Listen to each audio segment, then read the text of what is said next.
Nordic curl level 1. Now for this you're going to need a bench and a ring strap. Some people go out and buy full Nordic curl machines. I would suggest against it because if you get the bench then you can use it for other things as well, like your pigeons and other exercises.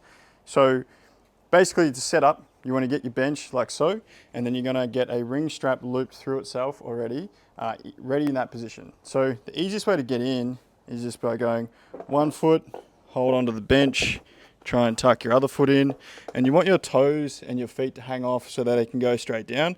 If I was too far like that, they'd be pointed, so I want them to be like fully pointed down, okay? Then it's not real glamorous, just trying to tighten this up, but basically you just want to tighten it and get it as low as possible towards your Achilles. So because there's this little bar here that I've got to attach mine to underneath, I get it as low down as possible without it slipping off that. And then just try and get it as tight as possible so that my legs don't move as I kind of try and pull them up. So that's pretty perfect. Toes pointing down, strap on my ankles, okay? Now what we're trying to achieve eventually is just leveraging at the knee and going straight bodied all the way down to wherever you can get to, and then pulling yourself back up straight bodied, okay?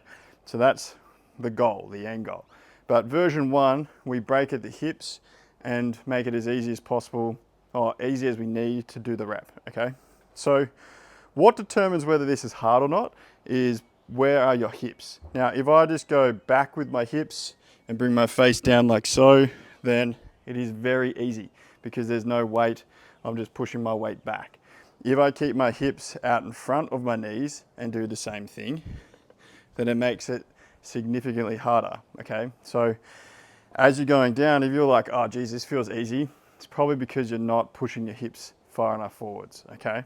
So what we're trying to achieve is lean forward first, so get as far forward as you can or feel to really get the hamstrings engaged.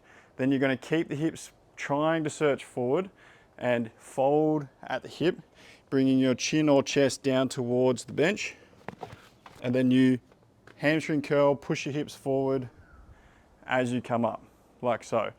One thing I see a lot of people do is they go down really well. So they go down in that nice position. Then to come up, they like push their bum back and then come up like this. You're basically making it go from like 100% weight to 0% weight on the way up, which is not what you want. So there's a bit of skill in, as you're coming up and extending, trying to keep your hips forward and pushing your hips forward as you come up, okay? Also, what I see a fair few people do is like round forward at their chest, like so, or like poke their head right down to try and make them get to the gap quicker. But what we're trying to do is keep this all nice and straight.